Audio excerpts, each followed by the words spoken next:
Like Dr. Becker said, I'll be speaking on migraine and specifically high frequency migraine, which is very commonly seen in headache clinics. Now, we've already had excellent talks on a lot of the new therapies, prophylactics, rescue therapies, and Dr. Cook has just given us an excellent approach to headaches. Some of what's in my talk is going to be a bit redundant to that, so there's going to be some areas we'll be skipping over things just to keep people interested and to keep us on time. So again, because of the diverse makeup of our audience today, rather than focusing on the science and on the trials out there, which have already been done, I'm going to focus more on the clinical side and focus on a little bit of the pathophysiology of headaches and migraines as well. So I'll introduce a very typical patient that we see in headache clinics. Again, approach a little bit about how we would diagnose one of these patients and review a little bit about how we treat these patients, and not in too much detail as that's already been done today. Here are my disclosures that are relevant to today's talk.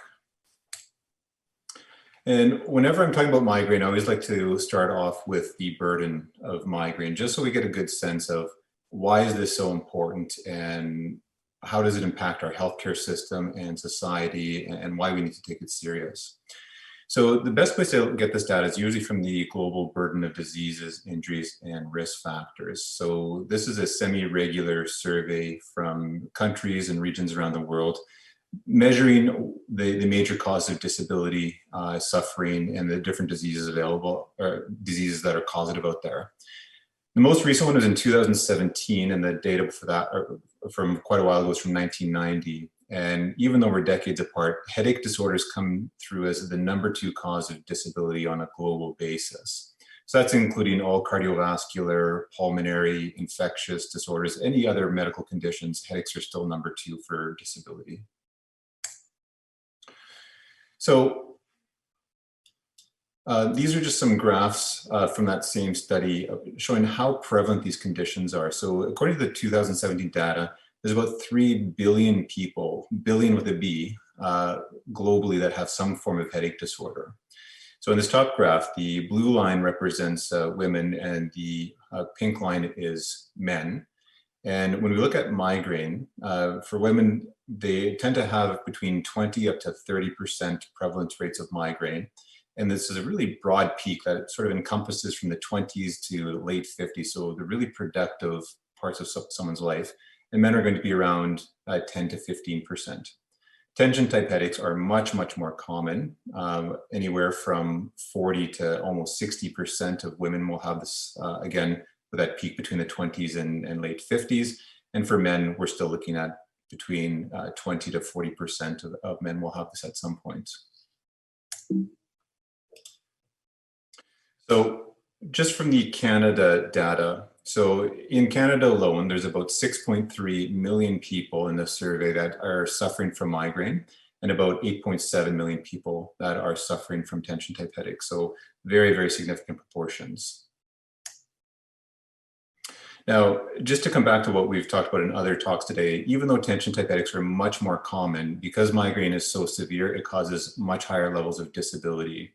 And in this survey, they measure YLDs, years lost to disability. So it's essentially how many years people live with a disabling medical condition. And although tension type headache is much more common, it doesn't cause much disability based on how mild it is. But the migraine is very severe, so causes very, very large cause. And that's why headaches rank so high in the global levels of disability.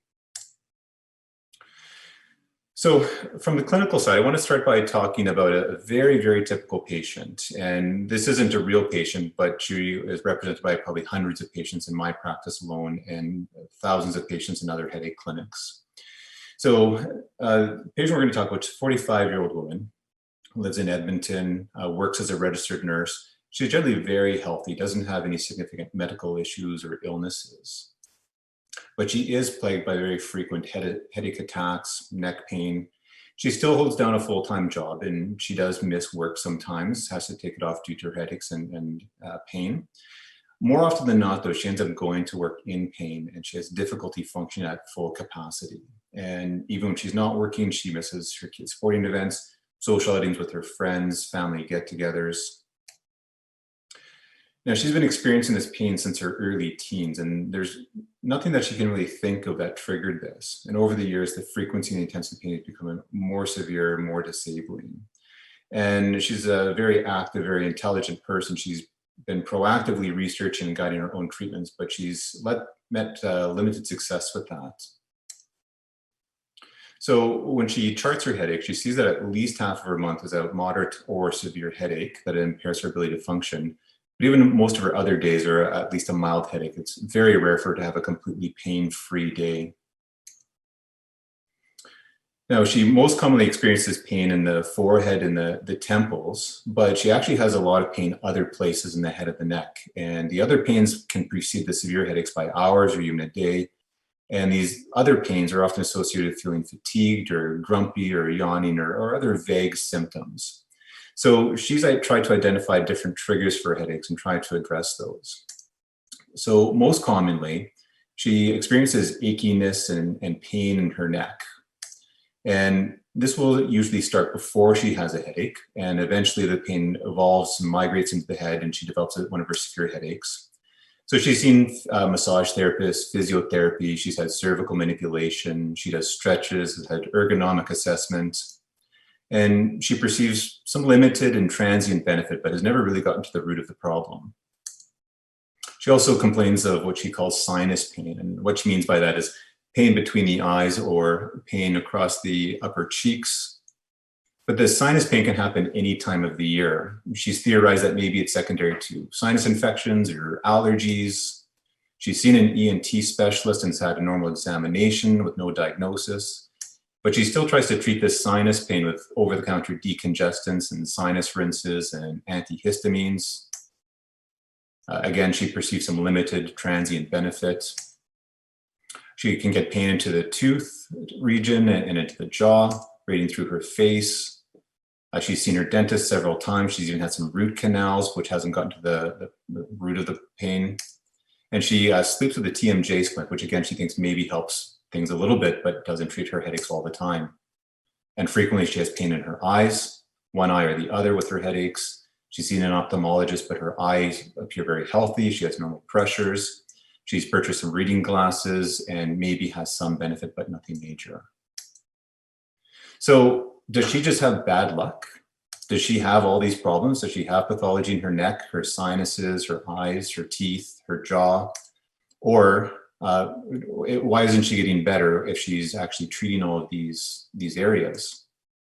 Is there a single diagnosis? And when she's experiencing these pains, are there any commonalities that let us render a single diagnosis? And when we dig into it, no matter where she's experiencing her pain, she also reports that she doesn't like bright lights and noises, and she gets nauseated. And the real kicker is that with several episodes, she'll actually experience a visual distortion consistent with an aura. So what this is showing is she would develop a bright rainbow-like distortion that starts very small and slowly expands, and eventually can leave a large blurred or hole in the vision, what we call scotoma. So there's no surprise that what she's actually describing is migraine, since this is a migraine talk. And Dr. Cook has just gone over the migraine criteria. So again, these are headaches that last at least 4 hours. The headaches are asymmetric or unilateral, pulsating or throbbing, at least moderate up to severe in intensity. And generally people don't want to be physically active or will avoid activity during the attack. And then they will usually have either nausea and vomiting or photophobia with phonophobia. Then we're talking about the high frequency sufferers here. So chronic migraine is defined by patients who are having attacks on at least 15 days of the month. So half of their month is a headache day. And importantly, 8 of those days have to be a migraine. And in the third version of the ICHD, it's a little bit looser how we can define that. So either they meet criteria for migraine, or the patient believes they're experiencing a migraine, or they're able to terminate their headache with a Tripdown or an ergot derivative.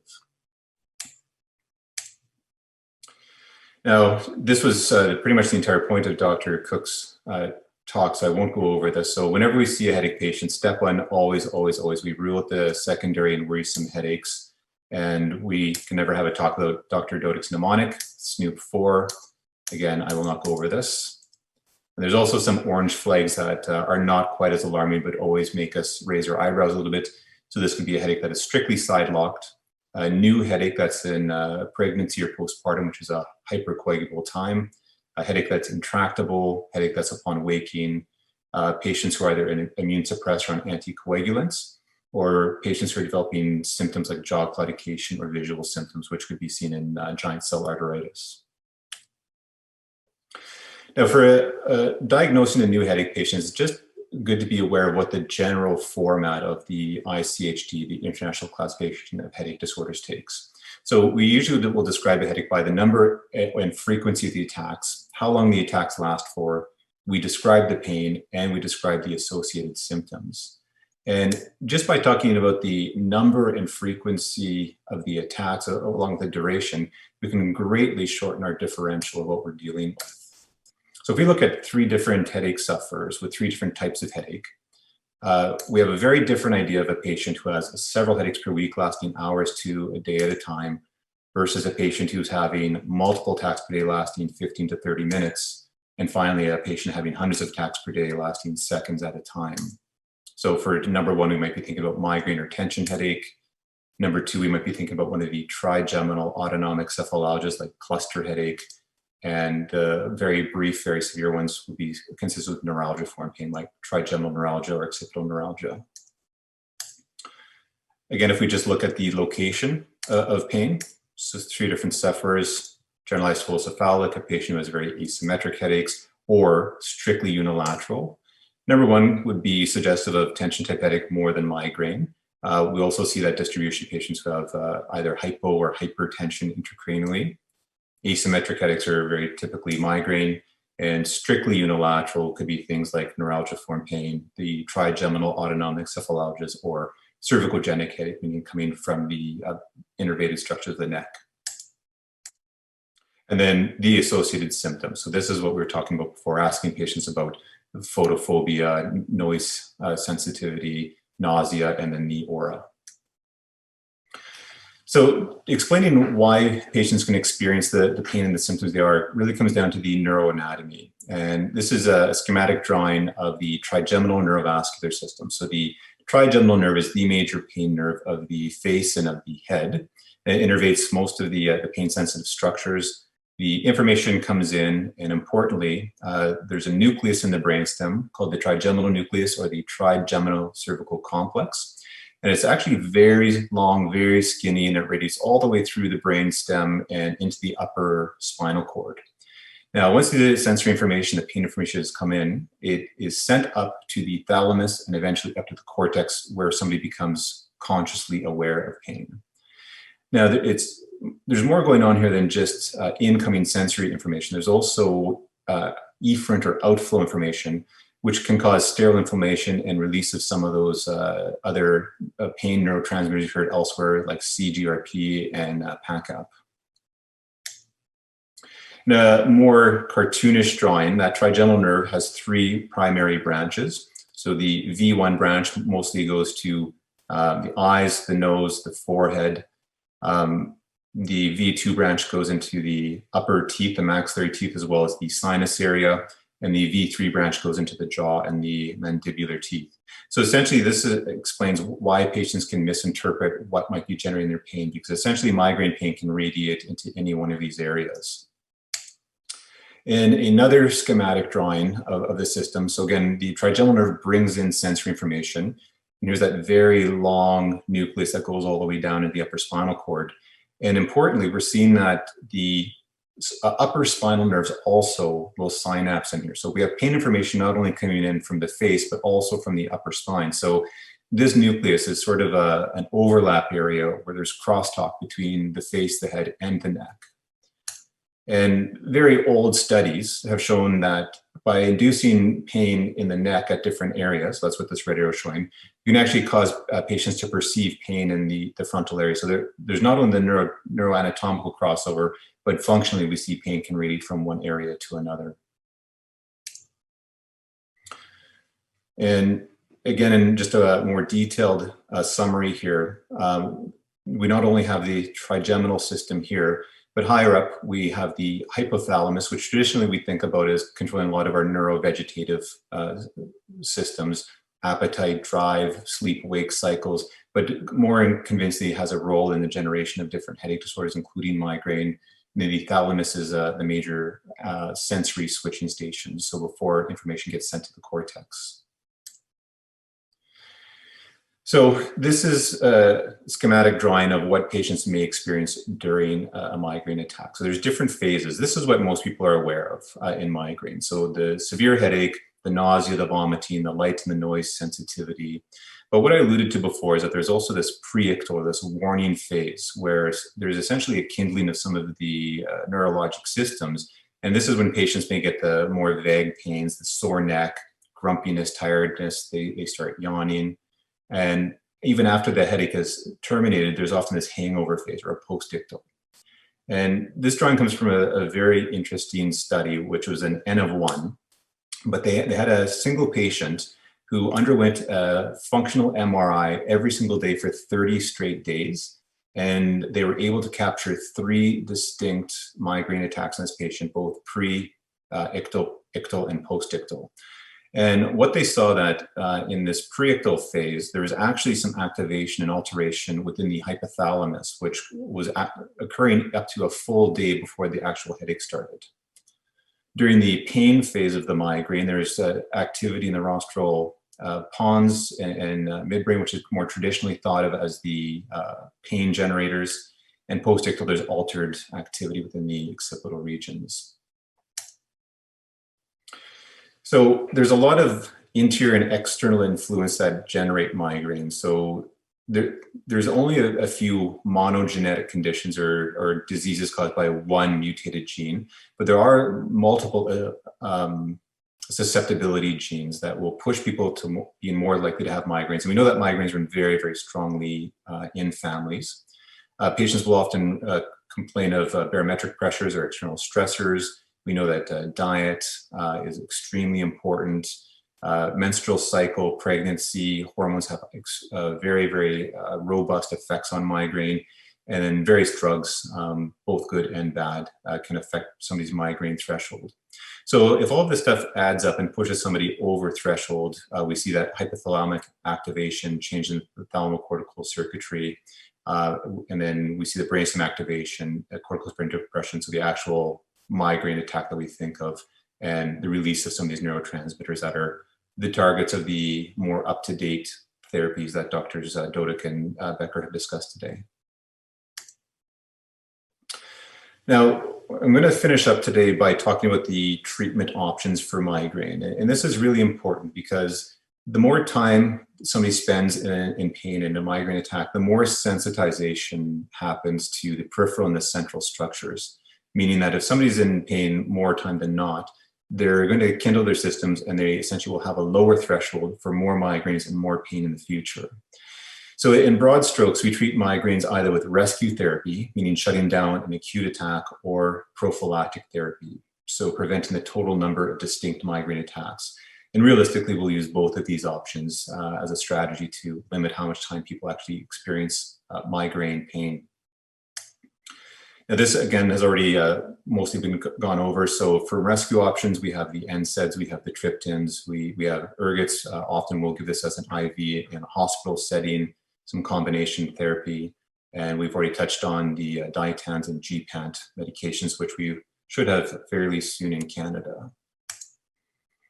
By the time somebody sees a practitioner or a headache specialist, they'll have gone through most of these over-the-counter options themselves: ibuprofen, naproxen, diclofenac is a prescription medication, or ASA. Specific options, there's that powderized diclofenac potassium preparation that was discussed in earlier talks. And in the last month or so, we just had a new combination therapy of naproxen 500 milligrams and sumatriptan 85 milligrams released under a proprietary name. The triptans are the cornerstone of a lot of our rescue therapy, and these are the migraine-specific 5-HT1B and 5-HT1D agonists we've talked about. We have 7 available. They're largely interchangeable. There are a few important differences to know about.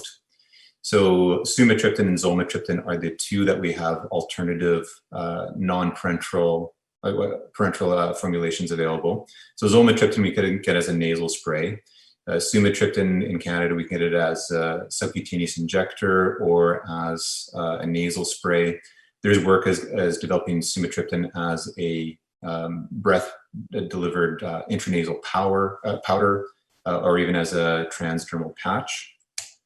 Naratriptan and frovatriptan have much longer half-lives. So you can see most of the triptans are averaging somewhere between 2.5 to 4 hours for half-life. Naratriptan and frovatriptan are 6 and 26 hours respectively.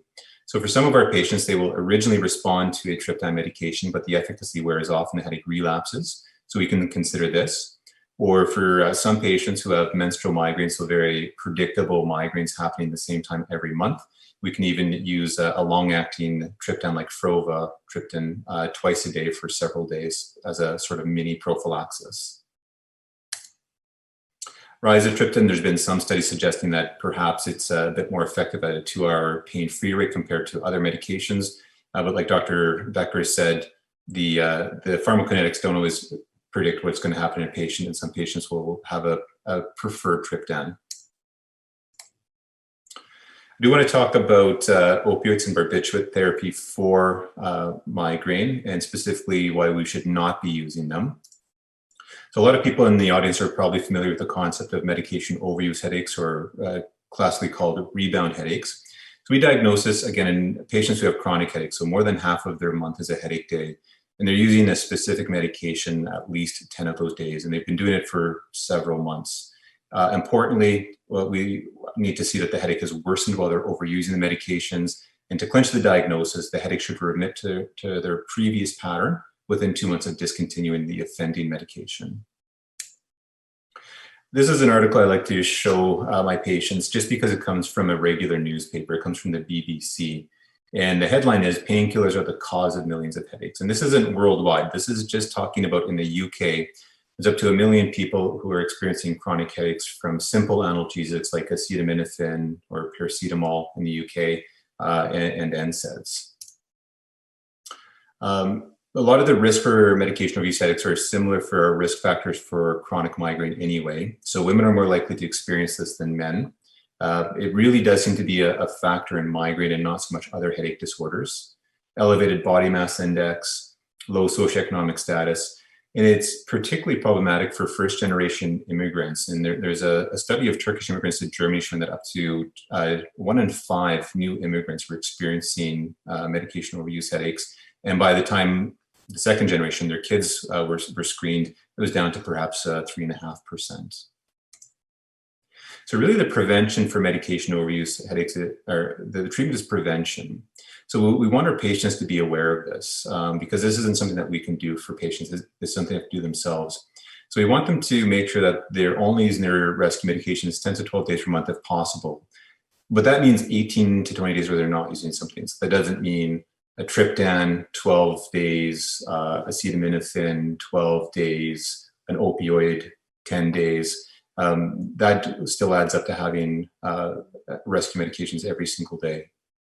Really, there's no subtype of headache where an opioid or a barbiturate should be a first-line therapy.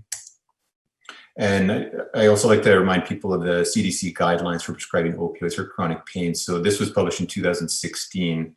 And across a wealthy country like the US, about 11% of adults report having some form of chronic daily pain, most commonly arthritis, back pain, neck pain, or headaches.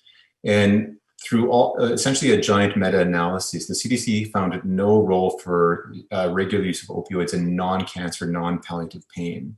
So even for acute injuries, they found that 3 days was sort of the limit of where opioids have their benefit. 7 days was the one exception for patients who are undergoing a thoracotomy. From a risk perspective, they found that 1 in 550 patients was dead after within 2.6 years of their first prescription of an opioid from an overdose. And by the time patients get onto 200 milligrams per day morphine equivalent, approximately 1 in 32 patients will die of an overdose on an annual basis. There have been studies to see how effective opioids are in migraine, but they're found to be more of a gateway than anything useful. So in this study here, after 3 years, they found that only 21% of patients reported a 50% reduction in headache. And you can see that number is worse than what we expect with placebo. At least half the patients had problem behaviors. They were losing prescriptions, having secondary drugs sources, dose violations. So nearly 80% of patients at the end of 3 years in migraine had no improvement, worsened, or were dropped from the study. And this is one of the top 5 recommendations from the Canadian Medical Association. So they're choosing wisely. Point number 3 is reserving opiates and barbiturates for treatment of headache disorders. Preventative options. So most of the new options have already been discussed today. And a lot of the medications that we do have available only have good evidence in lower frequency episodic migraine. We have less options currently for high frequency chronic migraine, but there are new medications in the pipeline and new developments happening. So I won't go over CGRP much, but I will remind people of what we have available right now. So in Canada, currently there are 3 clinically available antibodies and 1 more that we expect relatively soon. Erenumab was the first, and it is the only one that targets the CGRP receptor. It's available in 2 doses, 70 or 140 milligrams in a pre-filled auto-injector that's administered once monthly. Fremanezumab targets the actual small molecule itself, and it can either be given as a once monthly injection, or you can triple up the dose and take it all at once, and that's good for quarterly injections. Galcanezumab is also a pre-filled auto-injector. This targets the CGRP molecule. Patients are given a 240 milligram load at time 0, and then a 120 milligram injection sub-Q monthly after that. Eptinezumab is the one that we do not yet have available in Canada, and this is also the one that will be administered via intravenous infusions. This is administered once every 3 months. What looks like will set this one apart is that it has a very, very fast onset. And there's even talk about using this as a rescue therapy for patients in status migrainosis. So it'd be incredible to have a rescue medication that also helps prevent headaches for an additional 3 months. This is just a representative slide from one of the subcutaneous administered antibodies, Erenumab, just showing that at the very first time point after injection, week 4 in these studies, therapeutic arms separated from placebo and continued to separate throughout the remainder of the study. There have been some studies presented in poster form showing that sustained therapy up to 64 weeks shows sustained and further benefit. Botulinum toxin type A is one that most people are familiar with. This is from the preempt trial. What I want to draw people's attention to really comes down to the dose and duration, because in the headache world, we'll often see that patients have received at least their first dose of botulinum toxin, perhaps from a general practitioner or a dentist or a cosmetic clinic. So it's important to be aware that there actually is a specific migraine dose, and what was studied was either 155 units or 195 units. So much more than what's used in the cosmetic and what's used in the dental world. Also, there's specific sites that have been selected. And even though they're targeting muscles, these injection sites are really selected to bathe the branches of the trigeminal system and the branches of the cervical afferents in Botox, so that we can decrease the transmission and release of some of those neurotransmitters. So again, this is just showing that in the pivotal trial, right at the first time point, there was some separation between the treatment arm and placebo that improved at the end of the trial. And in the open label phase of the trial, there is progressive and sustained benefit up to past 1 year's treatment. Another way to look at that data comes down to how long do we have to try botulinum toxin in a patient. So these colors are showing how patients do after a single cycle, a 1 injection, second injection, or a 3rd injection. And we expect about half of the patients to get a 50% improvement after 1 injection. An additional 11% will respond after the 2nd injection and 10% after the 3rd injection. So really the take-home on this is use the correct dose and give patients a good trial of 2 to 3 cycles if you're going to use this.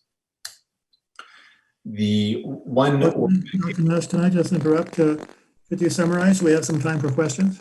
I will summarize right now. So in summary, so again, even if we're talking an oral medication, a preventative, give patients at least 2 months at a target dose.